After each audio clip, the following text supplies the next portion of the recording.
ኣምላኽን ስርዓት ሰብን የና መስረሰ ማቴዎስ ወንጌል ምዕራፍ 15 ፍቅሪ 1-9 ሽዑ ፈሪሳውያን ሓያሎ ካብ ኢየሩሳሌም ዝመፁ ጸሓፍትን ናብኡ ተኣከቡ። ሓያሎ ካብ ደቀ መዛሙርቱ ድማ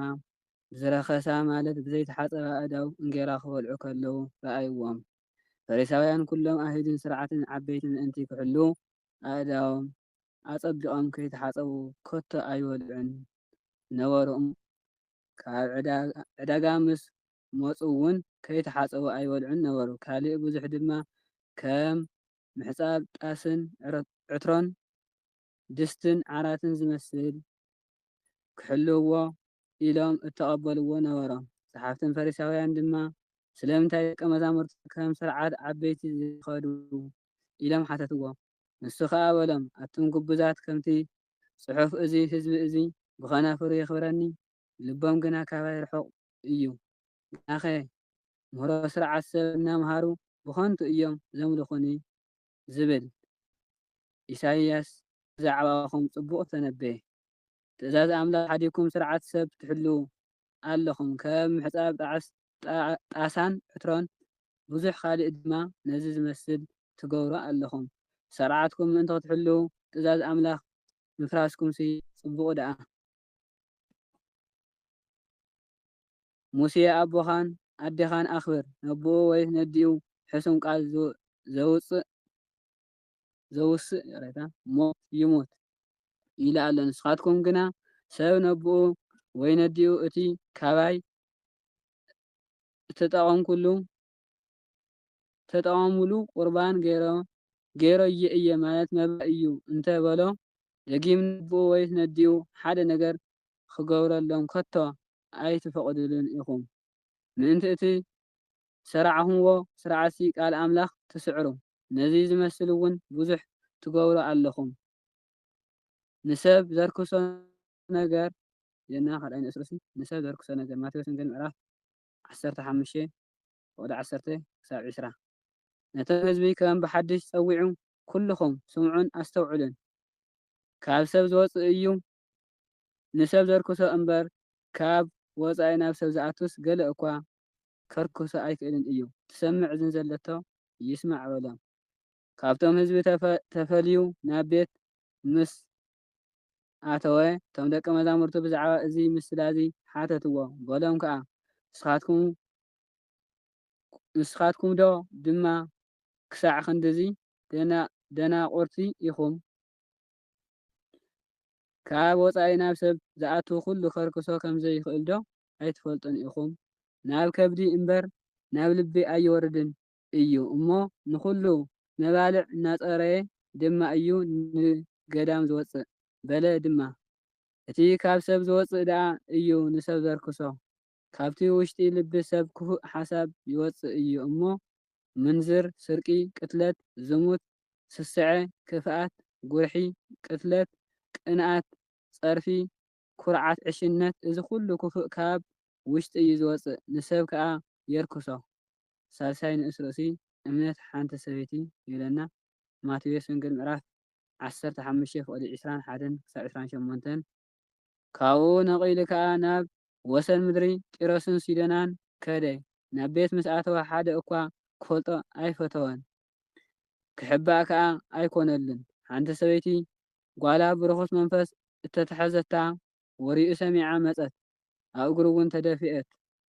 እታ ሰበይቲ ጽርዓዊት ነበረት። ወለዶኣ ሶርያ ፈንቄ እዩ። ካብ ጓላ ጋኔን ከውፀአላ ከዓ ለመነቶ። ኢየሱስ ድማ እንጌራ ውሉድ ኣልዒልካ ንኣኽላባት ምሃብ ጽቡቕ ኣይኮነን እሞ ሕደጊ ቅድም እቶም ውሉድ ይጽገቡ በላ። ንሳ ከዓ እወ ጎይታይ ኣኽላባት ድማ ረፍራፍ ውሉድ ካብ ትሕቲ መኣዲ ይበልዑ እዮም ኢላ መለሰትሉ። ንሱ ድማ ስለ እዚ ቃል እዚ ኪዲ እቲ ጋኔን ካብ ጓልኪ ወፂኡ በላ።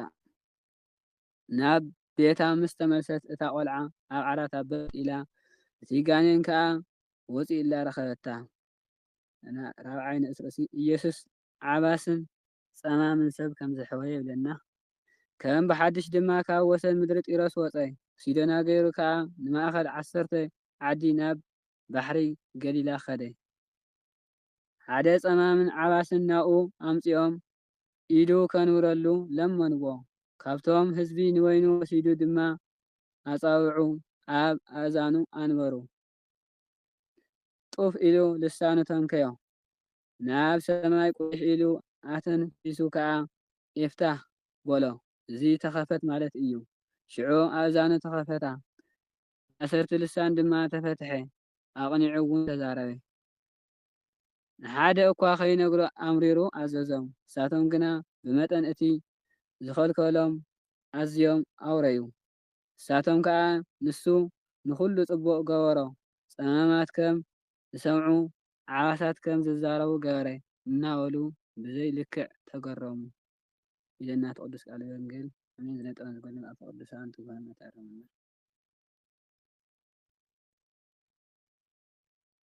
አሜን። ቃል ሕይወት ይስማዓልና። ስለ ቃሉ ናይ ቃሉ ባለቤት ቅዱስ እግዚአብሔር አምላክና ስሙ ዝኸበረን ዝተመስገነን ይኹን። ወንጌል ማርቆስ ምዕራፍ 7 4 ንኡሳት ክፍልታት ዝሓዘት እያ። ቀዳማይ ይቅርታ ግን ቀዳም ውሽጥ ወንጌል ይርአሙን ምዕራፍ 6 እና ትማሊ ስለለይ ኣታክሙስ ምዕራፍ 6 እና ክንጽል ነርና ይቅርታ ግን ምዕራፍ 6 ልክ አይተማርናይ ምዕራፍ 6 ወይ ኣታክሙ ትማሊ ይቅርታ እና ምዕራፍ 7 ለሞይኑ ለሞ ጽባሕ ምዕራፍ 6 ተንቆጽለ ይመሓሸ ጨለሰ ኣጽል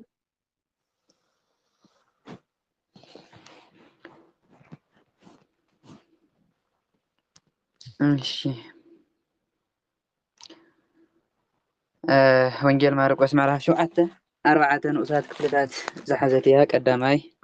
ጎይታና ኢየሱስ ክርስቶስ ትእዛዝ እግዚአብሔር እናፍረሱ ስርዓት ሰብ ዝሕሉ ዝነበሩ ሰባት ከም ዝገሰጾም፣ ካልኣይ ንሰብ ዘርክሶ ነገር፣ ሳልሳይ እምነት ሓንቲ ከነአናዊት ሰበይቲ፣ ራብዓይ ጎይታና ኢየሱስ ክርስቶስ ብሃምን ጸማምን ዝነበረ ሰብ ከም ዘሐወየ፣ ቀዳማይ ስርዓት ኣቦታት ክሕልው ትእዛዝ እግዚአብሔር ዘፍርሱ ዝነበሩ ሰባት ፈሪሳውያን ካብ ኢየሩሳሌም ፈሪሳውያንን ካብ ኢየሩሳሌም ዝመጹ መምህራን ሕግን ናብኡ ናፍቲ ጎይታ ዝነበሮ ቦታ ናፍቲ ጎይታ ዝምረሉ ዝነበረ ቦታ መጺኦም ተኣከቡ። እዞም ፈሪሳውያን መምህራን ሕጊ ተባሂሎም ዘለዉ ኣብ ከተማ ኢየሩሳሌም ዝነበሩ መምህራን ሕጊ ናይ ሕጊ ምሁራት እዮም። ፈሪሳውያን ከዓ ናይቲ ህዝቢ ተወከልቲ ኢና ነቲ ህዝቢ እውን ኣለናሉ ዝብሉ ማሕበራት ዝነበሩ እዮም። እዞም ክልተ ማሕበራት እዚኣቶም ናብ ኣብቲ ጎይታ ዝነበሮ መጺኦም ተኣከቡ። ገሊኣቶም ካብ ደቀ መዛሙርቱ ካብ ናይ ጎይታ ደቀ መዛሙርቲ ማለት እዩ ካብ ሃዋርያት ኣእዳዎም እንተይተሓፀቡ እንጀራ ክበልዑ ረኣይዎም። ሃዋርያት ኣብዚ ግዜ እዚ ኣብ ትምህርቲ ስለ ዝነበሩ ደኺሞም ስለ ዝነበሩ ዝብላዕ ስለ ዝረኸቡ ኢዶም ከይተሓፀቡ ክምገቡ እንጀራ ክበልዑ ጀሚሮም። ኢዶም ከይተሓፀቡ እንጀራ ክበልዑ እንከለዉ ከዓ መምህራን ሕግን ቶም ፈሪሳውያንን ሪኦሞም ማለት እዩ። መምህራን ሕግን ፈሪሳውያንን ስለ ዝረኣይዎም ኩሎም ፈሪሳውያን ኣይሁድ ስርዓት ዓበይቲ ምእንቲ ክሕልው ኣእዳዎም ኣጸቢቖም ከይተሓፀቡ ኣይበልዑን ነይሮም። ኢድ ምሕፃብ ስርዓት እግዚአብሔር ዘይኮነ ስርዓት ኣቦታት እዩ። ስርዓት እግዚአብሔር ነንባዕልኻ ምክባር ተንሕጊ እግዚአብሔር ምሕላው ኣስራት በኩራት ምእታው እዩ ስርዓት እግዚአብሔር እምበር ስርዓት እግዚአብሔር ኢድ ምሕፃብ ኣይኮነን። ኢድ ምሕፃብ ስርዓት ኣቦታት እምበር ስርዓት እግዚአብሔር ኣይኮነን። እዚ እውን ኣቦታቶም ዝሰርዕዎ ስርዓት እዩ ነይሩ። ሕዙን ፈሪሳውያን መምህራን ሕጊ እቲ ናይ እግዚአብሔር ቃል እቲ መለኮታዊ ቃል ሓዲጎም እቲ ኣቦታት ዝሰርዕዎ ስርዓት ኣቦታት ዘቕመጥዎ ድንጋገ ንዕኡ ክፍጽሙ ይጓየዩ ነይሮም። ኩሉ ግዜ እውን እዞም ፈሪሳውያን መምህራን ሕግን ምግቢ ክምገቡ ከለዉ ኢዶም ኣጸቢቖም ከይተሓፀቡ ኣይምገቡን ነይሮም። ስነ ስርዓት ኢዶም ይሕፀቡ ነይሮም። ካብ ዕዳጋ ክምለሱ ከለውን ኢዶም ከይተሓፀቡ ኣይበልዑን ኣይሰትዩን። ዕዳጋ ክዕውሉ ከለዉ ምስ ብዙሕ ሰብ ስለ ዝተሓዋወስና ረኺስና ኢና ክንሕፀብ ኣለና ኢሎም ተጠሚቖም ብደንቢ ብማይ ተሓፂቦም ተጠሚቖም እዮም ምግቢ ዝበልዑ ናብ ሰብ እውን ዝሕወሱ ነይሮም። ካልእ እውን ብዙሕ ካብቲ ኣቑሑቶም ካብቲ መሳቲቲ ካብቲ ኣብ ገዝኦም ዘሎ ዓራት ኩሉ ኣቑሑቶም ብምሉእ እውን የጥምቕዎ ነይሮም። بما يحصوا نيرم كعداقة جزيهم تمسيهم مساتيت خنا عرات كنا كل زبالة كعداقة قد جزيهم تمسوا واقعها بدن بحسيوا ما تميقهم يمقولوا إذا تكملوا نيرم بر سيلا ما يتكملوا نيرم إذا تجور وزنا ورجن سرعة جزاهير زي كونس سرعة أبوتاتهم زمتوا حقي أبوتاتهم زمتوا سرعة بر نجزاهير حقي ملكوتاوي حقي أيكونن بكعمة صاحب كل ساوي قال أيكونن نزجن بسنا سرعة يحلوا نيرم فريساوينا مهران حقي نساتهم أقوحتهم بتتنققوا نعلمون كتمان توعيلهم كمو كل نبراتهم بتتنققوا يمتقامون نيرم أبز جيزي زجنا نايقويت هذا كم زامورتي أميهم سلزنوارو إيدهم كي تحسوا بليعهم إيدو كي تحسوا كم مبلعها رخصاتيو حدث إيدو كي تحسوا عند حربليعو رخيص الله زبل إمناتي نيروهم زمان مهران حقن زم فريساويان زلازي قويتا نايقويت هذا كم زامورتي إيدهم كي تحسوا كبار عسل زرعيهم مهران حقن فريساويان سلامنت أيام دك كم زامورت خا سرعات عبيتي زي حلو بعلم قليصهم سرعات جزاهير زي حلو يكون زلزلوا سرعات جزاهير يكون نفريسهم سرعة عبيتي ويكع سرعة أبوتات نايت عد بهيل ويكع نايت عد لمدي ينيهمبر سرعة جزاهير ويكع حق جزاهير يكون نفريسهم أبز جزء أنت لما نسهم حتم يتمقوا مساتيهم يتمقوا عراتهم وانت ترى كل نوراتهم بما كيتحسب بما كيحسبوا ناس راح يوعلوا النيرم دك مزامرت قويتاجن إيدهم كيتحسبوا مجوس لزرعيهم سلامنت أيام دك مزامرت سرعة عبيتي زفرسوا نيابوتها سرعة زفرسوا سلامنت أيك أداهم كيتحسوا إنجراز ولعوا إلى من نقويت أطيقوا إذا زلوا زلوا سرعة أبوتاتنا فريسهم لنا أبوتاتنا إدكم كيتحسوكم كيتولوا إلهم يم إيدو كيتحس زبل رخصيو زبل أمنت اللوم زم مهران حق عن نزي بسنا سرعة يم يفتصموه تناك زاهر حق يفتصمون تناك زاهر حق يحلون أي كان كفتنا زاهر حق فتسي ما مزرعة قيم أفتنا يا أبوتات سرعة أفتنا يا أبوتات حققن طوقات يم طوقات كوينا ميركو نعوق كفتصمون لعل تحتن يمزلو حزاب أو قدم يوم نايقويتا دك مزامرتي كيتحصوا كل عسل زرعيهم كم زي لهم وقصوهم نمنتا يام دك مزامرتها سرعة أبوتاتنا زي حلولنا نمنتا زي حصوا إلى نقويتا حتتو أبز جزي قويتا أنت أيلو أتم قبزاتي لو أتم سنفات زي تستوعلو سنفات منياتو كم تصحف إذا زبزي بغنافرو يخبرني لبوغنا كباي منا زحقيو تمرت سرعة سبنا مهارو بخنتو يملخني إلو بنبي إسحاياس تناغرة تنويت إسحاياس بزعباتكم استناغرة تنويت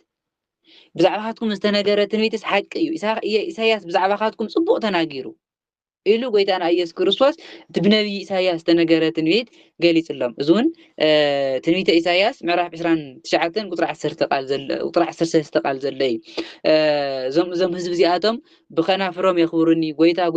እግዚአብሔር ይውሉ بلبهم ግና ካባይ የመናዝ رحقويم بناي ناي سب سرعت ناي سب حق እንደحلو كنت زخنا ملخو يملخني إلو نبي إسحاياس تناغر قال بحقي صبوق تنبي أبل عليكم تناغر قال سي تخكليو صبوق يلو إسحاياس يلوم قويتا تاس لزغور يم حق እግዚአብሔር يحلو له أي يحلون زلو حق እግዚአብሔር انت أي توقسو يو حق እግዚአብሔር ننوعلكم تخاوروا نحواتكم حزنوا يزل حزي دك مزامرت قويتا تأميوهم كمقاون قالوا كندم حزان نعاطم كندم رهرح سرعة أبوتات كحلو انت أيلم وقست حواتهم يمكنهم زلو حميت حواتهم يمكنهم زلو قويتا قنا بزيلو انت أيلوهم أملخوكم كله سرعة سنبر حق እግዚአብሔር እንደحلوكم يكونكم انت ملخوني እግዚአብሔር ደስ ዝሎ እግዚአብሔር ዝፈቱ እግዚአብሔር ናተይ ዝሎም ሰባት ሕጉ እንደحلو ትእዛዛቱ እንደحلو ዝምልኹ ወንበር ስርዓት ሰብን ሕግ ሰብን እንደحلو ዝምልኹ ሰባት ይኮን ሕዙን ጎይታ እንታይ ኢልዎም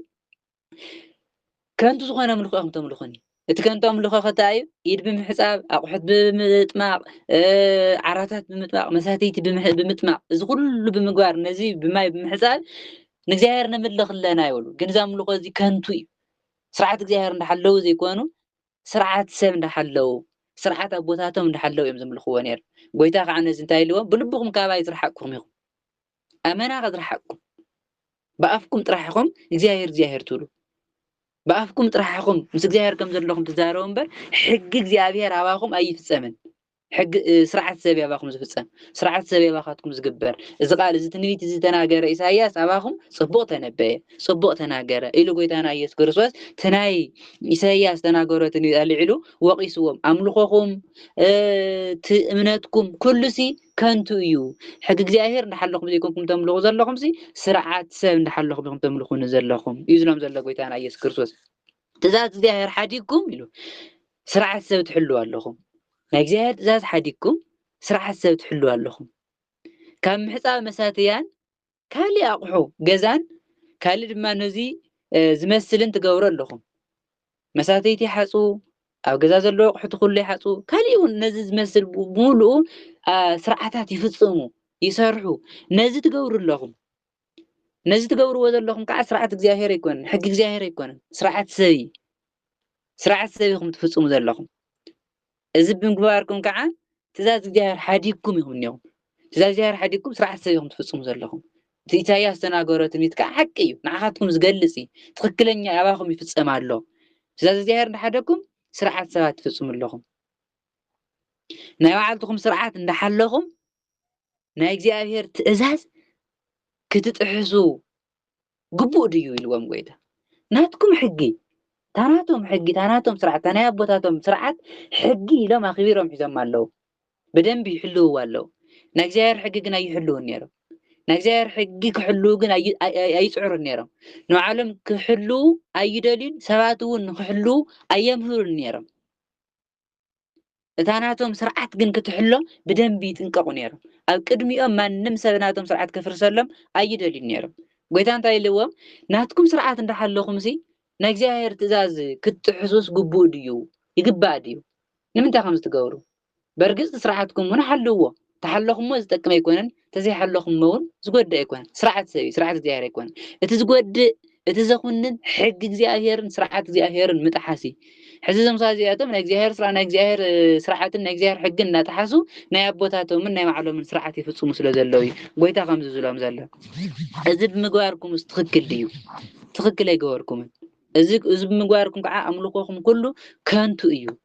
ካልእ እውን ነይርዎም ፈሪሳውያን እዚ ጥራሕ ኣይኮኑን ዝገብሩ ነይሮም ካብዚ ዝገደደውን ካልእ ይሰርሑ ነይሮም ሙሴ ኣቦኻን ኣዴኻን ኣኽብር ነብኡ ወይ ከዓ ንንኡ ሕማቅ ቃል ዝዛረብ በርግጽ ይቀተል ዝብል ቃል እዚ እውን ኣብ ኦሪት ዘጸአት ምዕራፍ 21 ቁጥሪ 17 ዘሎ ቃል ነብኡ ወይ ከዓ ንንኡ ኣብ ልዕሊ ኣቦ ወይ ከዓ ኣብ ልዕሊ ንንኡ ከቢድ ቃል ዝተዛረበ ብእምኒ ተቐጥቂጡ ይሙት ይቀተል ዝብል ሕጊ ንሙሴ ተዋሂብሎ ኣብ ኦሪት ዘጸአት ተጻሒፉሎ ሕዚ እውን ጎይታ እንታይ ኢልዎም ሙሴ ኣቦኻን ንኻን ኣኽብር ነብኡን ንንኡን ከዓ ዘየኽብር ኣብ ልዕሊ ንንኡ ነብኡን ከቢድ ቃል ዝዛረብ ሰብ ይቀተል ዝብል ሕጊ ኣቕሚጡልኩም ኣሎ ኣብ መጽሓፍትኩም እውን ኣሎ ንስኻትኩም ግና ከምዚ ትብሉ ኢልዎም ጎይታ ካልእ ዝገብርዎ ስርዓት ነይርዎም እቲ ነብኡ ወይ ከዓ ንንኡ እቲ ካባይ ዝግብአኩም ሓገዝ ቁርባን እዩ ማለት መባእ ይኹነለይ እንተበሎም ደጊም ነብኡ ወይ ከዓ ንንኡ ሓደ ነገር እኳ ከይገብረሎም ከቶ ኣይትፈቅዱሉን ኢኹም ፈሪሳውያን መምህራን ሕግን ዝገብርዎ ዝነበሩ ሓደ ውሉድ ኣብ ቤተ እግዚአብሔር ዝኾነ ገንዘቡ ንብረቱ ነብኡን ነድዩን ክንድምሕጋዝ ነብኡን ነድዩን መጀመርያ ክንድምኽባር እቶም መምህራን ሕግን ፈሪሳውያን እንታይ ገብሩ ነይሮም እቲ ነብኻን ናዴኻን ክትሕግዞ ዝነበረካ ገንዘብ እቲ ነብኻን ናዴኻን ትዎ ዝነበረ ገንዘብ እዚ ንቤተ እግዚአብሔር መባእ ቁርባን ጌርካ ንቁርባን መባእ ጌርካ እንተእቲኻዮ ድሕሪ ገዲም ነብኻን ናዴኻን ንኽትኽብር ነብኻን ናዴኻን ንኽትሕግዝ ኣይትግደድን ግዴታ ይብልካን ኣቦኻን ናዴኻን ዘያኽበርካ ተባሂልካ እውን ኣይትጥየቕን ሓጢኣት እውን ኣይኾነልካን ኢሎም በዓሎም ዝፈጠርዎ ፈጢሮም እግዚአብሔር ዘይኣዘዞ እግዚአብሔር ኣቦኻን ናዴኻን ኣኽብር ኣቦኻን ናዴኻን ዝግባእ ሓገዝ እውን ሓግዝ ንቤተ እግዚአብሔር እውን ኣግልግል ንቤተ እግዚአብሔር እውን ሓግዝ ኢሉ እግዚአብሔር ፈሪሳውያን ግን መምህራን ሕግን ፈሪሳውያን ግን እንታይ ገብሩ ነይሮም እቲ نابوهم النديهم زحجزوا زنوارو كله نويت እግዚአብሔር እንተእቲኹም هو ምንም ጸገም የውልን ድሕሪ ዘይ ሓገዝኩም ተባሂልኩም ኣይትጥየቁን ኢሎም ናይ ሓሶት ትምህርቲ ነቶም ውሉድ ይምህርዎም ነይሮም እቶም ውሉድ ከዓ ነዚ ሒዞም እቲ ዝነበሮም ገንዘብ ንቤተ እግዚአብሔር ይእቱ ወለዶም ሓግዙና ርዱእና ክብልዎም ከለው እቲ ንዓኹም ክወኩም ዝነበርኩ እቲ ንዓኹም ክሕግዘኩም ዝነበርኩ ሲ ንቤተ እግዚአብሔር እትየ ድሕሪ ገዲም ክሕግዘኩም ኣይክእልን ኣይተጽሙኒ ኢሎም ንወለዶም ሕዚኖም ይሰድዎም ነይሮም እዚ ኣቦኻና ኣዴኻና ክብር ዝብል ናይ እግዚአብሔር ሕጊ ካብቶም 10 ትእዛዛት ሓደ ትእዛዝ ኣብ ልዕሊ ኣቦኡን ኣዲኡን ሕማቅ ቃል ተዛረቡን ብእምኒ ተቐጥቂጡ ይሙት ዝብል ናይ ኦሪት ሕጊ ፈሪሳውያን ግን ነዚ ኩሉ ጥሒሶም ንባዕሎም ንጥቅሞምን ንረብሖኦምን ዘድልዮም ነገር ጥራሕ ይምህሩ ነይሮም እቲ መባእ ናብ ቤተ እግዚአብሔር እንተእቲኹምዎ ንወለድኹም ክተኽብሩ ኣይትግደዱን ንብረት ኩሉ ስርዓት ቦታት እውን ክትፍጽሙ ኣለኩም ሕጊ እግዚአብሔር ከም ዝበለ ሕጊ እግዚአብሔር ግን በዓሎም መፍረስቲ ኮይኖም እቶም ሰባት እውን እቶም ህዝብን ከፍርሱን ከለው ግን ኣስተኻኺልኩም ኪዱ ሕጊ እግዚአብሔር ዝዩ እግዚአብሔር ዝፈትዎ ዝዩ ከም ኣቦኹም ኣዴኹም ኣኽብሩ ኣቦኻን ኣዴኻን ዝግባእ ሓግዝ ንቤተ እግዚአብሔር ዝግባእ ኣስራት በኩራት እውን ኣውፅእቱ ንኩሉ ሓግዝ በቲ ዝተኻእለካ መጠን ኢሎም ክንዲ ዝምህርዎም ትክክለኛ መንገዲ ክንዲ ዝነግርዎም ስርዓት ኣቦታት እንዳሓለው ሕጊ እግዚአብሔር ግና ይፍርሱ ነይሮም በዚ ከዓ ጎይታ እዚ ህዝብ እዚ ብልቡ ካባይ የመና ዝረሓቀ እዩ ብኣፉ ግና የኽብረኒ ብኣፉ ጎይታ ይብል ብልቡ ግን ካባይ ዝረሓቀ እዩ ዝበለሉ ምክንያት ኩሎም ካብ እግዚአብሔር ዝረሓቁ እዮም እቶም ህዝብ እውን ካብ ትክክለኛ ትምህርቲ ርሒቆም እቶም ናይቶም ሓሰውት መምሃራን ስርዓትን ናይቶም ሓሰውት መምሃራን እሶም ዝብልዎም ነገር ኣብ ምፍጻም እዮም ዝኸዱ እቶም መምሃራንን ሓሰውት እዮም እቶም ህዝብ እውን ነቶም ሓሰውት እዮም ዝጓዓዙ ኩሎም ካብ እግዚአብሔር ዝረሓቁ እዮም ንእግዚአብሔር ዘምልኽዎ ዘለዉ ከዓ ትክክለኛ ዝኾነ ሕጊ እግዚአብሔር እናፈጸሙ እቲ ትክክለኛ ዝኾነ ንእግዚአብሔር ዝግባእ ስራሕ እናሰርሑ ኣቦኦምን ኣዲኦምን እንዳኽበሩ ንቤተ እግዚአብሔርን ኣስራት በኩራት እናእተው ዘይኮኑስ ናቦኦምን ኣዲኦምን እንዳሕዘኑ ንቤተ እግዚአብሔር እውን ይእትዉ እዮም ስርዓት ኣቦታት እንዳፈጸሙ እዮም ንእግዚአብሔር ዘኽብርዎ ነይሮም ግን ንእግዚአብሔር ከኽብርዎ እንተኮይኖም ክገብርዎ ዝግባእ ስራሕ ግን እንታይ ነይሩ ኣቦኦምን ኣዲኦምን ከኽብሩ ነይርዎም ነቦኦምን ኣዲኦምን ክሕግዙ ነይርዎም እዚ ኩሉ ሓዲጎም ኩሎም እዚ ኩሉ እዚ ናይ እግዚአብሔር ስርዓት እንዳጣሓሱ ስርዓት ኣቦታት ይፍጽሙ ስለዝነበሩ በዚ ጎይታ ስርዓት ናይ እግዚአብሔር ሕጊ ሓዲኩም ስርዓት ኣቦታት ስርዓትኩምን ስርዓት ኣቦታትን ትፍጽሙ ኣለኹም ስለዚ ድማ ነቲ ሰራዕኹምዎ ስርዓት ክትብሉ ስለዚ ድማ ነቲ ሰራዕኹምዎ ስርዓት ክትብሉ ቃል እግዚአብሔር ትጥሕሱ ኣለኹ ንስርዓቶም ንረብሖኦም ንጥቅሞም ኩሉ ስርዓት እግዚአብሔር ይፍርሱ ነይሮም ሕጊ እግዚአብሔር ይፍርሱ ነይሮም ካብዚ ዝገደደ ከምኡውን ከምዚ ዝመሰለ ብዙሕ እውን ትገብሩ ኣለኹም ከምዚ ዝበለ ብዙሕ እውን ይገብሩ ካሊእ እውን ብዙሕ ነገር ንጥቅሞም ኩሉ ስራሕ ሕጊ እግዚአብሔር ይፍርሱ እዮም ካሊእ ዝተጻሓፈ እውን ከምዚ ዝበለ ብዙሕ ትገብሩ ኢኹም ኢልዎም ጎይታ እዚ ኩሉ ዝገብርዎ ዝነበሩ ግና ሕጊ እግዚአብሔር ክሕልው ኢሎም ኣይኮኑን ሕጊ እግዚአብሔር እንዳፍረሱ ስርዓት ኣቦታቶም ክሕልው ሕጊ እግዚአብሔር እንዳፍረሱ ንረብሖኦምን ንጥቅሞምን ኢሎም እዮም ዝገብርዎ ነይሮም በርግጽ እቲ ዝግባእ ነገር እንተዝምህርዎም ሕጊ እግዚአብሔር እውን ሓልው ንቤተ እግዚአብሔር ዝኣቱ ኣስራት በኩራት እውን እቱ እቲ ዝግባእ ትክክለኛ መንገዲ እንተዝምህርዎም ነይሮም እቲ ህዝቢ እውን ብትክክል መንገዲ ክኸድ ነይሩ ብትክክል ገይሩ ንወለዶምን ክኽብሩ ነይሮም ንወለዶም ዝግባኦም ክህቡ ነይሮም ንቤተ እግዚአብሔር ዝግባኦም ንቤተ እግዚአብሔር ክህቡ ነይሮም ሕዚ ግና እቶም መምሃራን ሓሰውቲ ስለዝኾኑ እቶም መምሃራን ንጥቅሞም እምበር ንጥቅሚ ህዝቢ ወይ ከዓ ንሕጊ እግዚአብሔር ዝጓዓዙ ስለዘይኮኑ ከምዚ እንዳገበሩ ስርዓት ኣቦታቶምን ንጥቅሞምን እንዳበሉ ሕጊ እግዚአብሔር የፍርሱ ሕጊ እግዚአብሔር ይጥሕሱ ስለዝነበሩ ጎይታና ኢየሱስ ክርስቶስ እዚ ህዝቢ እዚ ብልቡ የመና ካባይ ዝረሓቀ እዩ ብኸናፍሩ ግና የኽብረኒ ኢሉ ኢሳይያስ ተናገረ ቃል ሓቂ እዩ ኢሉ ነዚ ቃል እዚ ትዝገብርዎ ትሰርዕዎ ዝነበሩ ስርዓት ዘፍርስዎ ዝነበሩ ናይ እግዚአብሔር ሕጊ ገሊፁ ነጊርዎም ንፈሪሳውያንና ንመምሃራን ሕግን ማለት እዩ ኣብዛ ቀዳመይቲ ክፍሊ እዚኣ እንመሃሮ ትምህርቲ ቀዳማይ ነገር ፈሪሳውያንና መምሃራን ሕጊ ናይ ጎይታ ደቀ መዛሙርቲ ኢዶም ከይተሓፀቡ ክምገቡ ከለዉ ምስ ረኣይዎም ከም ዝወቀስዎም ምክንያቱ ኢድ ምሕፃብ ሰብ ኢዱ ተተሓፀበ ተሓፂቡ እንተበልዐ ከይተሓፀበ እንተበልዐ ኣብ ነብሱ ዘምፀሉ ፀገም የብሉን በርግጽ ብስግኡ ናብ ስጋዊ ሕማም ክቃላዕ ይኽእል እዩ ዝኾነ ኣብ ኢዱ ዝኾነ ነገር ተዋስያን ፀኒሖሞ ናብ ሕማም ክቃላዕ ይኽእል እዩ ብስጋ ክጉዳእ ዝኽእል እምበር ብነብሲ ከይተሓፀበ በሊዑ ክረክስ እዩ ዝበሃል ነገር የለን ስሕተት እዩ እዚ ከይተሓፀብካ ምብላዕ መዓልኻ ብስጋኻ ክጎድአካ እንተዘይክኢሉ ብነፍስኻ ክጎድአካ ይኽእል ፈሪሳውያን ግን ዝነበሮም ስርዓት ሓደ ሰብ ከይተሓፀበ እንተበሊዑ ርኩስ እዩ ዝብል ሕጊ ስለ ዝነበሮም እዚ ሕጊ ድማ ሕጊ እግዚኣብሔር ኣይኮነን ስርዓት ኣቦታት እዩ ነዚ ነገር እዚ ከዓ የፍፅምዎ ስለ ዝነበሩ ፈሪሳውያን ኢዶም ከይተሓፀቡ ስለ ዝበልዑ ርኩሳት ኢሎም ንደቀ መዛሙርቲ ጎይታ ይቅርታ ኢዶም ከይተሓፀቡ ስለ ዝበልዑ ንደቀ መዛሙርቲ ጎይታ ርኩሳት ከም ዝበልዎም ግን ናይ ጎይታ ደቀ መዛሙርቲ ግን ንጹሓት እዮም ከይተሓፀቡ ስለ ዝበልዑ ርኩሳት ኣይኮኑን ፈሪሳውያን ዝገብርዎ ዝነበሩ ስራሕቲ ድማ ኣብ ዕዳጋ ክምለሱ ከለዉ ይጥመቁ ይሕፀቡ ኣቑሑት ዝገዝእዎ ኩሉ ንብረቶም ከያጥመቁ ከይሓፀቡ ኣይጥቀሙሉን ነይሮም እዚ ኩሉ እዚ ግን ሕጊ እግዚኣብሔር ዘይኮነ ስርዓት ሰብ እዮም ዝፍፅሙ ነይሮም ኣብዚ ግዜ ጎይታና ኢየሱስ ክርስቶስ ንስኻትኩም እዚ ህዝቢ እዚ ብከናፍሩ ዘኽብረኒ እምበር ብልቡ የመና ከባቢ ዝረሓቐ እዩ ዝበለሉ ምክንያት ናይ እግዚኣብሔር ሕጊ እንዳሓለው ናይ እግዚኣብሔር ትእዛዝ እንዳፈፀሙ ዘይኮኑ ንእግዚኣብሔር ዘኽብርዎ ነይሮም ስርዓት ኣቦታት እንዳፈፀሙ ስርዓት እቶም ኣቦታት ተባሂሎም ዘለው ትክክለኛ ኣቦታት እንትዝኾኑ ትክክለኛ ኣቦታት ናብ ናይ እግዚኣብሔር ሕጊ ዝእቱ ምስ እግዚኣብሔር ዘራኽቡ በትቀጥ ዘለ መንገዲ ዝመርሑ እንተዝኾኑ ነይሮም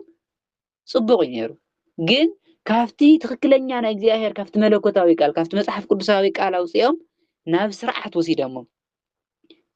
እቲ ስርዓት እንዳፈጸሙ እቲ ስርዓት ከዓ ስለዝፈጸምዎ ጽድቅ ይቁጠረሎምን ስለዝይፈጸምዎ ከዓ ኃጢአት ይቁጠረሎምን ናይ እግዚአብሔር ሕጊ አይኮነን ናይ እግዚአብሔር ሕጊ ስለዘፍርሱ ዘለው ግን ኃጢአት ይቁጠረሎም ኣሎ በዚ ጎይታ ከዓ ብኸናፍሮም ይኽብሩኒ ብልቦም ግን ከባይ ዝረሓቁ እዮም በአፎም ጎይታ ጎይታ ይብሉ እዮም በአፎምን እግዚአብሔር ነኽብሪና ይብሉ እዮም ግን ዝገብርዎ ዝነበሩ ስራሕቲ ስርዓት ሰብ እምበር ስርዓት እግዚአብሔር ይፍጽሙ ከም ዘይነበሩ ኣብዚ ንርድኦ ዓብይ ነገር ኣሎ በርግጽ ኣብ ዘመንና እውን ከምዚ ነገር ኣይሰኣንን ብዙሕ ስሕተት ክህሉ እዩ ናይ እግዚአብሔር ሕጊ ናይ እግዚአብሔር ትእዛዝ እንዳሰዓረ ስርዓት ሰብ ወይ ከዓ ናይ ኣቦታት ስርዓት ኢሉ ዝፍጽምን ከፍጽም ዝደሊ ሰብን ኣይሰኣንን ክነስተውዕል ይግባእ ንሕና ናይ እግዚአብሔር ሕጊ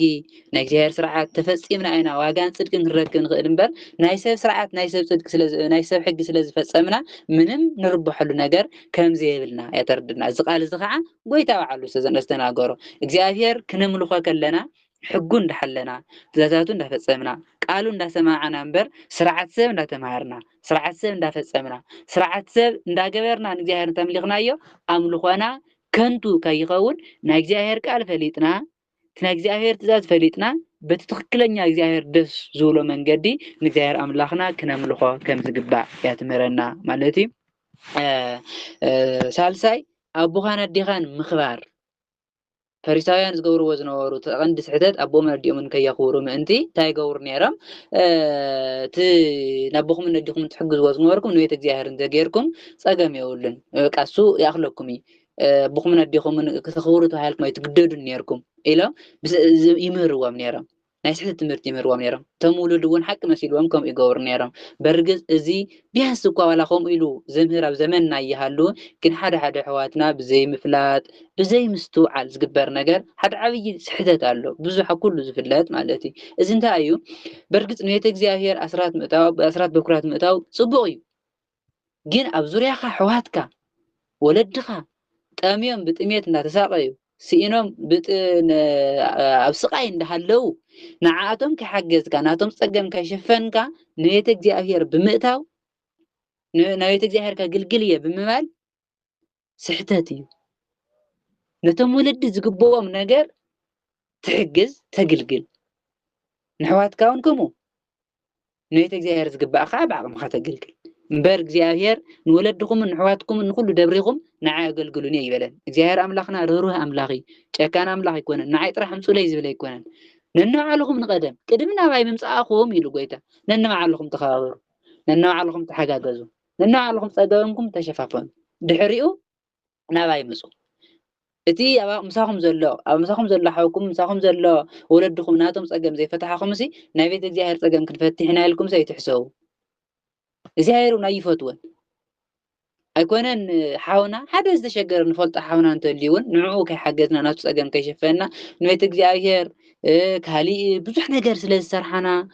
ብዙሕ ነገር ዋላ ቤተክርስትያን እውን ስለ ዝሰርሓና ቤተክርስትያን ክንሰርሕ ከለና እኮ ኣብቲ ቤተክርስትያን ዝርከብ ሰብ ክህሉ ኣለዎ ኣብቲ ቤተክርስትያን ኣትዩ ዝግልገል ሰብ መጀመርያ ክህሉ ኣለዎ ንሱ ክህሉ ኣለዎ ኣብ ዘመንና ዘሎ ዓብይ ስሕተት እንታይ እዩ ሰብ ከይሓዝካ ሰብ ከይረዳእካ ሰብ ኣብ መንገዲ ወዲቑ ኣብ መንገዲ ብጥሜትን ብግዛዕን ወዲቑ ከሎ ሰብ ናብ ካሊእ ህንፃታት ዓበይቲ ነገር ምስራሕ ይቀዳድም መጀመርያ ክቅድም ዘለዎ ህንፃ ሰብ ዘይኮነ ህንፃ ስላሴ ዝቅድም ህንፃ ስላሴ ምስ ቀደመ ነቲ ህንፃ ስላሴ ነቲ ህንፃ ሰብ ከዓ እቲ ህንፃ ስላሴ ነቲ ህንፃ ሰብ ዝሰርሖ እና ቤተክርስትያን ክንሰርሕ ዓበይቲ ሓደ ነገራት ክንሰርሕ እንተኮይንና ቀዲምና ሰብ ክንሕዝ ዘለና እና እግዚኣብሔር ዝፈትዎ ከዓ እዚ እዩ እግዚአብሔር ዝፈትወታይ ሰብ ምሕጋዝ ኣቦኻን ኣዴኻን ምኽባር ዝተሸገረ ምሕጋዝ እዩ እዚ ናይ እግዚአብሔር ደስ ዝብሎ ከዓ እዚ ስለ ዝኾነ እዚ ፈሊጥና ኩሉ ነገርና ብፅቡቅ ክነውዕሎ ከም ዘለና እያ ትምህረና ካልአይቲ ክፍሊ ንሰብ ዘርክሶ ነገር ጎይታና ኢየሱስ ክርስቶስ እዞም ፈሪሳውያንና መምህራን ሕግን ደቀ መዛሙርቲ ጎይታና ኢየሱስ ክርስቶስ ከይተሓፀው ስለ ዝበልዑ ረኺሶም ዝብል ሓሳብ ሒዞም ዘለዉ ከይተሓፀበ ዝበልዐ ሰብ ርኩስ እዩ ዝብል እምነት እዩ ዘለዎም እዚ ስለ ዝበሉ ኢየሱስ መሊሱ ነቶም ህዝቢ እንታይ ኢልዎም ጎይታና ኢየሱስ ክርስቶስ ፀውዑ ኩልኻትኩም ስምዑ ሰሚዕኹም እውን ኪዱ ሰሚዕኹም ሲኢልኩም ሰምዐቲ ጥራሕ ኮኑ ኣይበለን ጎይታ ስምዑ ኣስተውዕሉ ትሰማዕኹም ቃል ኣስተውዕልዎ ትሰማዕኹም ቃል ፈጽምዎ ትሰማዕኹም ቃል ድማ ንበርዎ ጎይታ ክናገር እንከሎ ሰሚዕኹም ኪዱ ጥራሕ ምስማዕ ዘድልየኩም ኣይኮነን ዝነይሩ ስምዑ ትሰማዕኹም እውን ኣስተውዕልዎ ፈጽምዎ ክበርዎ ናበለ እዩ ዝምህሮም ነይሩ ጎይታ ኣብዚ ግዜ ነቶም ህዝቢ ፀዊዑ ስምዑ ኣስተውዕሉ እውን ካብ ሰብ ዝወፅእ እዩ ንሰብ ዘርክሶ እምበር ካብ ወፃኢ ናብ ሰብ ዝኣቱስ ከርክሶ ኣይኽእልን እዩ ንሰብ ዘርክሶ ካብ ሰብ ዝወፅእ እምበር ካብ ደገ ናብ ኣፍ ዝኣቱ ንሰብ ከርክሶ ኣይኽእልን ንሰብ ዘርክሶ ካብ ልቢ ዝወፅእ እዩ ካብ ሰብ ዝወፅእ እዩ ካብ ሰብ እንታይ እዩ ዝወፅእ ብዙሕ ነገር ይወፅእ ሓምየት ይወፅእ ቂም ይወፅእ ምንዝርና ይወፅእ ዝሙት ይወፅእ ብሓፂሩ ጎይታን ኩሎም ልዕሊ 12 ዝኣኽሉ ሓጢኣት ዘርዚርዎም እዚታት እዩ ንሰብ ዘርክሶ እምበር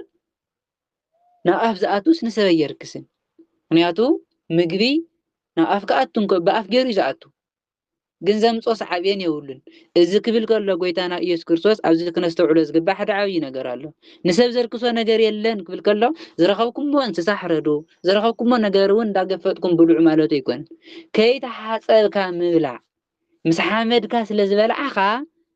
ክትረክስ ኣይትኽእልን ሓመድ ስለ ዝበልዓኻ ከይተሓፀብካ ስለ ዝበልዓኻስ ርክሰት የለን እዩ ዘሎ እምበር ዝረኸብኩምዎ እንስሳ እንዳሓረድኩም ተበሊዕኹም እዚ ብኣፍ ዝኣቱ ዘርክስ ነገር እዚኣ ሓደ ሕዋትና ከይፈለጡ ናብ ካልእ ስለ ዝትርጉምዋ ነስተውዕላ ዝብል ዘለኹም እዚ ዘይኮነ ዝብል ዘሎ ጎይታ ከይተሓፀብካ ምብላዕ ንሰብ ኣየርክስን ንምባል እዩ ናብ ኣፍ ዝኣቱስ ንሰብ ኣየርክሶን ዝብል ዘሎ ዝሰምዕ እዝኒ ዘለዎ ይስማዕ በሎም ጎይታ ስምዑ ኣስተውዕሉ እዝኒ ልቡናኹም ከፊትኩም ኣስተውዕሉ እቲ ቃል ዝብለኩም ዘለኹ ኣስተውዕልዎ ንሰብ ዘርክሶ ካብ ሰብ ዝወፅእ እምበር ብደገ ናብ ውሽጢ ሰብ ዝኣቱ ኣያርክሶን ዝበልኩኹም ቃልስ ኣስተውዕልዎ በሎም ጎይታና ኢየሱስ ክርስቶስ ሽዑ ነዛ ቃል እዚኣ ምስ ተዛረበ ነዛ ቃል እዚኣ ክንድዩ ምስ ተናገሮም ንሰብ ዘርክሶ ብኣፍ ዝኣቱ እምበር ካብ ኣፍ ዝወፅእ እምበር ብኣፍ ዝኣቱ ኣይኮነን ኢሉ ጎይታ ምስ ተናገሮም ካብቶም ህዝቢ ተፈልዩ ናብ ገዛ ምስ ኣተወ ናብ እንዳ ጴጥሮስ ገዛ ናብ ቅፍርናሆም ከባቢ ይኸይዱ ነይሩ ጎይታና ኢየሱስ ክርስቶስ መብዛሕትኡ ናብ እንዳ ቅፍርናሆም ገዛ ናብ እንዳ ጴጥሮስ ገዛ ይኸይድ ስለ ዝነበረ ደቀ መዛሙርቱ ብዛዕባ እዚ ምስሊ ዝጠየቅዎ ብዛዕባ እቲ ናብ ካብ ሰብ ዝወፅእ ንሰብ ዘርክሶ እምበር ናብ ብኣፍ ዝኣቱ ብደገ ናብ ሰብ ዝኣቱ ንሰብ ኣየርክሶን ኢሉ ዝተዛረበ ቃል ብዛዕባ ዝክርድኡ ክጥይቅዎ ጀመሩ ደቀ መዛሙርቲ ጎይታና ኢየሱስ ክርስቶስ ጎይታና ኢየሱስ ክርስቶስ ግን ንስኻትኩም እውን ዶ ክሳዕ ክንድዚ ኣይተስተውዕሉን ኢኹም ንምንታይ ዝተስተውዕሉ ንሃዋርያት ኢኹም ዝሎም ዘሎ ክሳብ ክንድዚ ኣይተስተውዕሉን ክሳብ ክንድዚ ትዝበልክዎ ቃል ኣያስተውዓልኩሞን ኣይተረዳእኩሞን ኢሉ ንሃዋርያት ወቀሶም ኩሉ ኢሉ ካብ ወፃኢ ናብ ኣፍ ዝኣቱ ንሰብ ከም ዘየርክሶ ኣይትፈልጡን ዲኹም ካብ ወፃኢ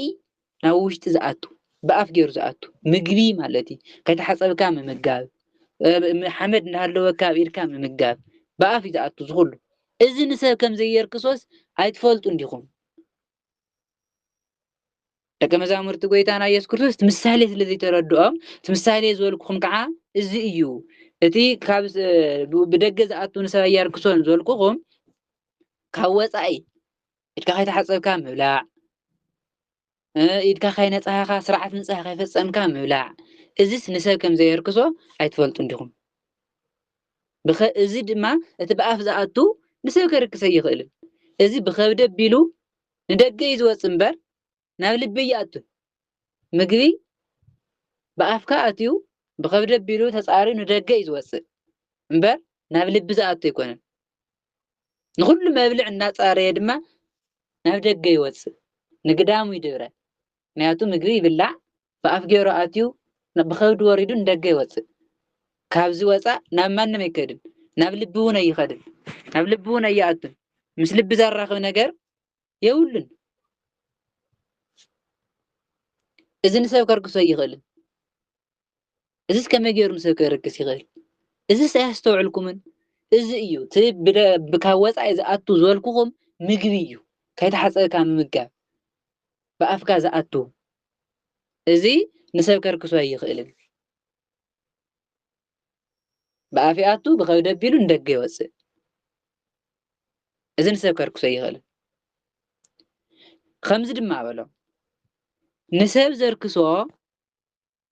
እቲ ንሰብ ዘርክሶ ንሰብ ሓጥእ ዝገብሮ ንሰብ ካብ እግዚኣብሔር ዝፈልዮ እቲ ካብ ሰብ ካብ ልቢ መንጭው ዝወፅእ እዩ ካብ ውሽጢ ልቢ ሰብ ካብ ሰብ ካብ ውሽጢ ልቢ ክፉእ ሓሳብ ይወፅእ ኢሉ ጎይታና ኢየሱስ ክርስቶስ ቀዳማይ ክፉእ ሓሳብ ካልኣይ ምንዝርና ሳልሳይ ስርቂ ራብዓይ ቅትለት ሓምሻይ ዝሙት ሻድሻይ ከትሪ ሻውዓይ ስስዐ ሻሙናይ ተንኮል ታሽዓይ ስድነት ዓስራይ ቅንኢ 11 ሓሜት 12 ትዕቢት 13 ስንፍና ዋዛ ፈዛዛ ይወፅእ እዚ ኩሉ ክፍኣት ካብ ውሽጢ ዝወፅእ ንሰብ ከዓ ዘርክሶ እዚ እዩ ኢሉ ጎይታና ኢየሱስ ክርስቶስ ነዞም 13 ካብ ብዙሕ ብውሕዱ እዩ ዘርቲሩ እዚኣቶም እዮም ንሰብ ዘርክስዎ ክፉእ ሓሳብ ምንዝርና ስርቂ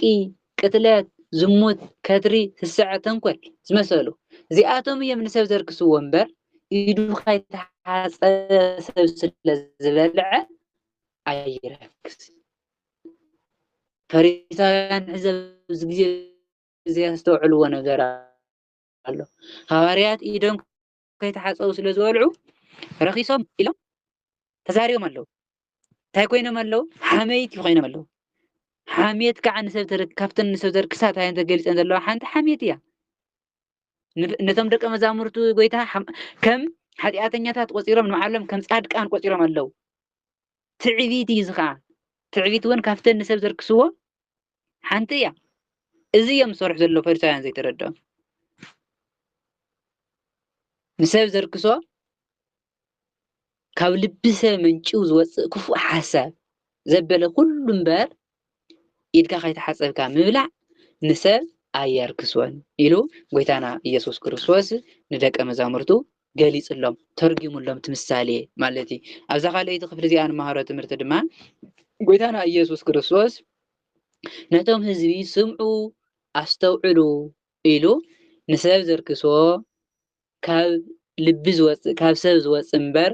ብደገ ዝኣቱ ንሰብ ኣየርክሶን ኢሉ ከም ዝነገሮም ኣብዚ ክነስተውዕሎ ዝግባእ ዓብይ ነገር ኣሎ ምክንያቱ ንሰብ ዘርክሶሲ ካብ ልቢ ዝወፅእ እምበር ብኣፍ ዝኣቱ ንሰብ ኣየርክሶን كل ነገር ክበልዕ ኣለዎ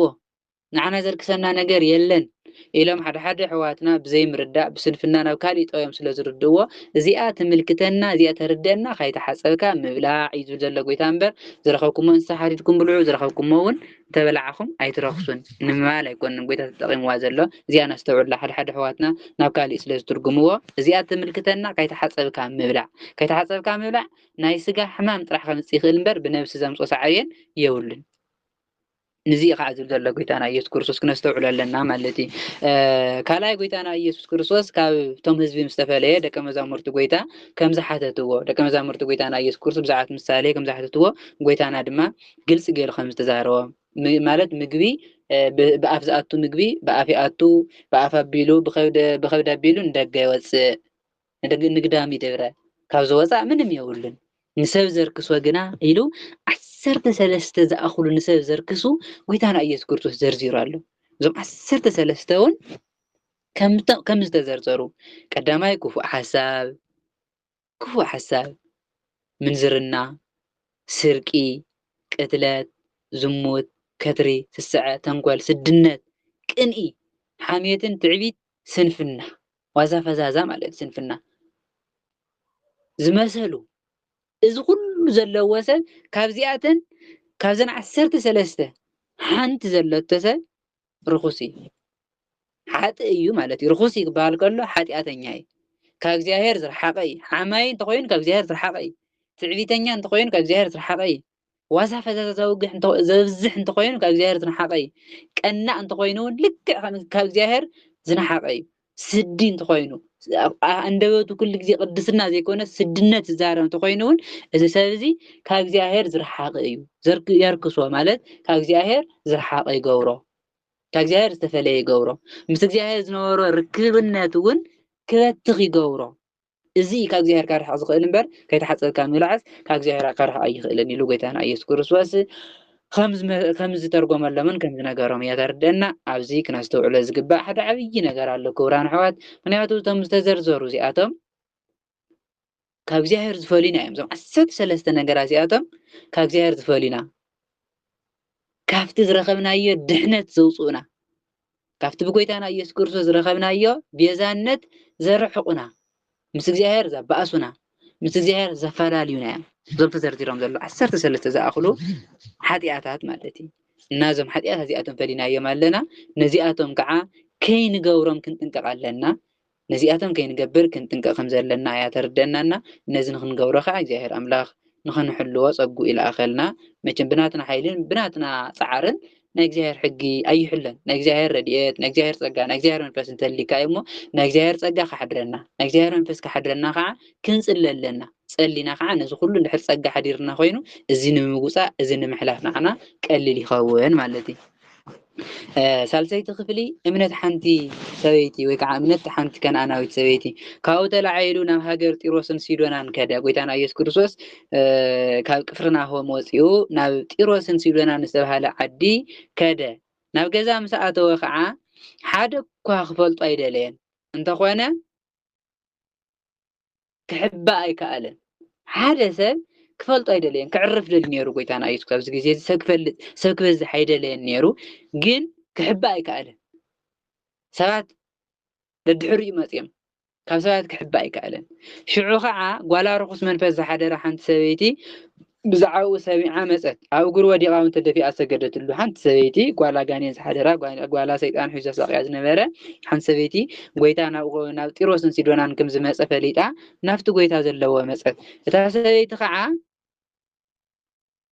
ال سيروفينيقيه ዝተባሃለት ግሪካዊት ነበረት ኣብዛ ዓዲ እዚኣ ዝተወለደት አረማዊት ግሪካዊት ማለት አህዛብ ካብ አይሁዳዊት ዘይኮነትስ ካብቶም ሃይማኖት ዘይብሎም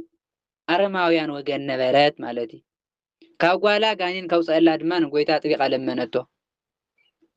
አጥቢቃ ጎይታ ኣብ እግሩ ወዲቃ ጓለይ እኔን ሒዝዋሎሞ ጓለይ ያድሕነለይ እናበለት ጎይታና ኢየሱስ ክርስቶስ አጥቢቃ ለመነቶ ጎይታ ግን ኣብዚ ግዜ እንታይ ኢልዋ እንጀራ ውሉድ አልዕልካ ናክልብት መሃብ ጽቡቅ አይኮነን እሞ ሕደጊ ቅድም ነተም ውሉድ ይጽገው በላ ጎይታ ኣብዚ ግዜ እዚ ከም ዝብሎ ዘሎ ንስኺ ርክስቲ ኢኺ نسخي كلبيخي نعاخد دحنت أيجبان نسخة دحنة يجبأكن كواي رحقي كولا دلي يكونن قويتا كابزا سبيت زي أخجلت وزدلي عبي نجر سلزلي ذا سبيت زي هذا سبيتي خجلت دلي نجر سلزلي كوم زلزلنبر برجس قويتانا يسكرسوس أيهودا ويو كاب أيهود عليتي تولدو جن أيهود طرح زي كنا مسيو نعلم ملء غد حني مسيو أبزا جيزي زي أقويتا خميلو تزارب الله قال جن بتا سبيت خجلت دلي عبي نجر سلزلي نسادما قويتا كلبي مالت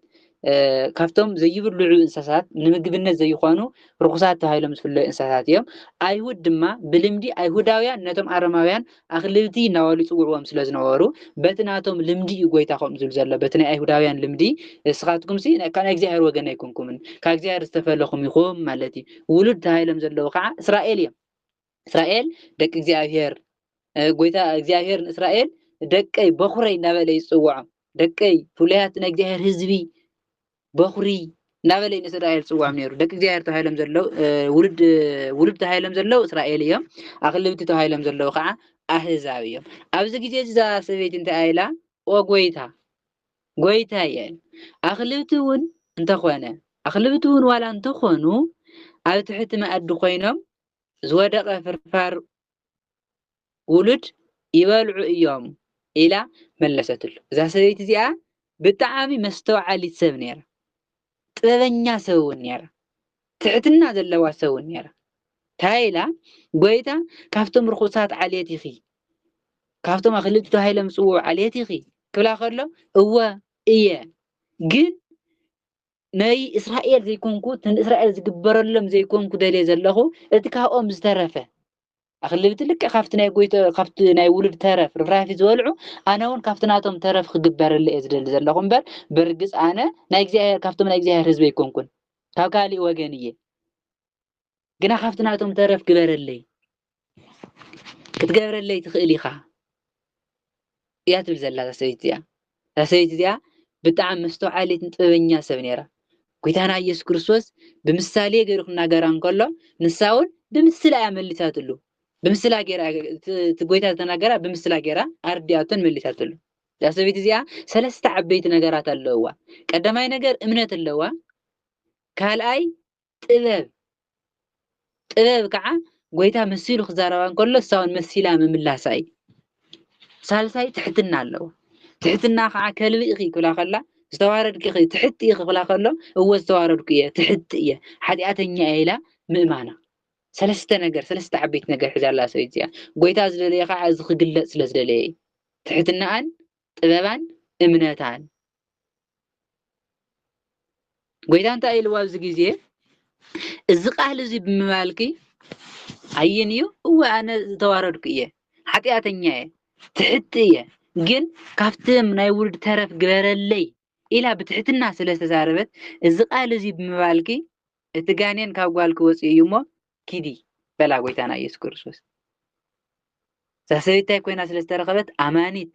ጥበበኛ ትሕቲ ኮይና ስለ ዝተረኸበት እዚ ቃል ስለ ተዛረብኪ እዚ ቃል እዚ ኮይንክ ስለ ዝተረኸብኪ እቲ ጋኔን ካብ ጓልክ ወፅኡ እዩ ጓልክ እውን ተፈዊሳ እያ ሞ ኪዲ ብሰላም ዓድኺ ኪዲ ኢሉ ጎይታና ኢየሱስ ክርስቶስ ሰደዳ ናብ ገዛ ኣምሳኣተወት ከዓ ሰበይት ተመሰና ናብ ገዛ ኣምሳኣተወት እቲ ጋኔን ካብታ ጓላ ወፅኡ እታ ጓላ ድሒና ዓራት ኮፍ ኢላ ረኸበታ ጎይታና ኢየሱስ ጓልክ ድሒና ኪዲ ብሰላ ኣሚና ከይዳ ነይራ እታ ጓላ ከዓ ድሒና ኣብ ዓራታ ኮፍ ኢላ ረኸበታ ኣብዛ ሳልሰይቲ ክፍሊ እዚኣ ንመሃሮ ትምህርቲ ድማ ጎይታና ኢየሱስ ክርስቶስ ኣብ ጢሮስን ሲዶናን ዝተባሃለ ዓዲ ከይዱ ንሓንቲ ኣረማዊት ወይ ከዓ ኣህዛብ ካብ ኣህዛብ ወገን ዝኾነት ኣብ ሲሮፊኒቅያ ዝተባሃለት ዓዲ ትነብር ዝነበረት ኣረማዊት ጓላ ከም ዘድሕነላ ካብ ጋኔን ሓድርዋ ዝነበሩ ጓላ ከም ዘድሕነላ ጎይታና ኢየሱስ ክርስቶስ ነዛ ሰበይቲ እዚኣ ከልቢ ዝበላ ምክንያት ከዓ በቲ ናይ ኣይሁድ ልምዲ እዩ ኣይሁዳውያን ነቶም ኣረማውያን ኣኽልብቲ ሓሰማታት ናወሉ ይፅውዕዎም ስለ ዝነበሩ እዚ ከዓ ርኩሳት ናይ እግዚኣብሔር ወገን ዘይኮኑ ካብ እግዚኣብሔር ዝተፈለዩ ናወሉ ብከምዚ ይፅውዕዎም ስለ ዝነበሩ ጎይታ ከዓ በቲ ናቶም ልምዲ ከምዚ ይፅውዕዎም ዘላ ኣኽልብቲ ተባሂሎም ዘለው ኣህዛብ እዮም ውሉድ ተባሂሎም ዘለው ኣይሁድ እዮም እዛ ሰበይቲ እዚኣ ከዓ كأوخ كلب إيه إلى مأمانة خا هو نجده رزي كون استوارد كويه خزي هرترح كوزي إيه إلى مأمانة إذا رد مالتي أساسا بيجي أنا مهارات مرتد ما سلست عبيد مرتد له إمنات ጥበብ ትሕትና ንማር ካብዛ ሰበይቲ ጎይታና ኢየሱስ ክርስቶስ ከዓ ነታ ሰበይቲ ነቲ ጥበባን እምነታን ትሕትናን ርእዩ ንጓላ ከም ዝፈወሰላ እታ ጓላ እውን ከም ዝተፈወሰት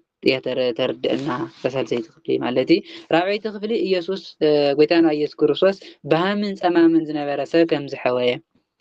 መሊሱ ጎይታና ኢየሱስ ክርስቶስ ካብ ሃገር ጢሮስ ወፂኡ ብሲዶና ገይሩ ብማእኸል 10 ከተማታት ኣብ መንጉ ዝርከባ 10 ከተማታት ስለ ዘለዋ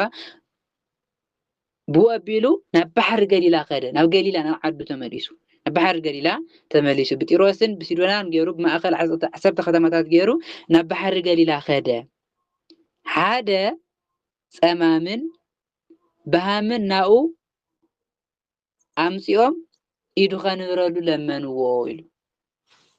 ሓደ ብሃም ፀማም ዘይሰምዕ ዘይዛረብ ክሰምዕውን ዘይኽእል ክናገርውን ዘይኽእል ሓደ ሰብ ናፍቲ ጎይታ ዝነበሮ ናፍቲ ጎይታና ኢየሱስ ክርስቶስ ዝነበሮ ቦታ ናኡ ሒዘሞ መፁ ናብ ገሊላ ማለት እዩ ናብ ገሊላ ይከይድ ነይሩ ጎይታና ኢየሱስ ክርስቶስ ናብ ገሊላ ተመሊሱ ስለ ዝነበረ ናብ ገሊላ ሒዘሞ መፁ ጎይታ ድማ ኢዱ ኸንብረሉ እሞ ክፍወስ እውን ንጎይታ ለመንዎ أرحنا فوسلنا أيناجرن أيسمعن حزي أرحنا لنا إلهم قويتا إيدو خنورو لبنتي لمن هو كافتم هزبين وينو في اللي بيلو دما كافتم هزبين وينو في اللي بيلو أصابعتو أذانو أنبره انت في لون الملحسو نخو قويتا كافتم هزبين في اللي زبالو قنياتو أبا إني أبزغي جيزي أبا قليلا خباب إني قليلا خباب زلو قاع يهوداويان يوم كاواتهم تنقر بزح خايف اللات من تسور خصور سلازد لي أيزا يخلطيو إدو أزانو جيرو انت فيلو بتن تفتافو جيرو ويتانا يس كرسوس مسكاو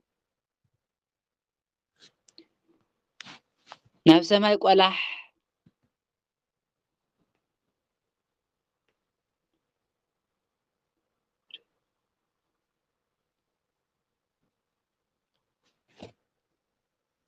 ويدا نفس ما يقول حلو برهراهيو أتنفيسو خاعة بناتو راهي بناتو حاليوت افتح بلا افتح مالتون تخافت دحان تفوس مالتيو افتح مالتو حاصيرو تخافت إذا سبزي تاي كوين نيرو أفو تعاسيو إذنو وانت عاسيو سلاز نبارة ويتانا يسوع كريستوس افتح بزبل قال تفتح تفوس إلو سلاز تزاربه شعو إذا سبزي تاي كوينو تعاسيو نيرو قدميو إذنو تعاسيو أفو تعاسيو نيرو تفتح تخفت سلاز ولقن شعو أزانو تخفته لسانون تفتحه عصري ون كزارو جمره إذنو كسمع جمره بلسانون أندوتون صوري قال كزارو جمره صوري زخانة قال كرميو تاي كم زارو تسمع يفلتن أبزي جيزي كن قويتا دحان مسولو تفوس افتح سلازولو كاب تاي كافتي زناوة رحمن كافت عطي وزناوة معصو بزي مسماعن بزي من نقارن تتحيز وزناوة رحمن تفويسو كزارو كيلو كسمعون كيلو نحاده كوا كينغرو بصنع اطنققوم كويتا تطنققوم زلو تتأمر تزغير حيلي كيفلت إلى يكون اتوم هزبي قيدم كيوريمو تم فريسايان تم مهاران حق يسمعوا انكفات كيلا علي كلي يكون كويتا ايتناغر زولل مخنيات امبر تتأمروا خجلس ويكعات تتأمروا شفن يقولون ليه يكونن اتوم هزبي جنا بمتى نتيجة انقام أبزي حب ኣውረዩ ከይትናገሩ ተጠንቀቁ ኢልዎም ነይሩ ተምዚ ግን ዝተገበረ ነገር ስለዘይኽእሎም ከምዚ ገይሩ ክዛረብን ክሰምዕን ክዛረብ ዘይኽእል ክሰምዕ እውን ዘይኽእል ዝነበረሲ ፈዊስዎ ኣድሕንዎ እናበሉ ኣውረዩ ንሳቶም ከዓ ኩሉ ዝገበሮ ሰናይ ነገር ንፀማማት ክሰምዑ ንሃማት ክዛረቡ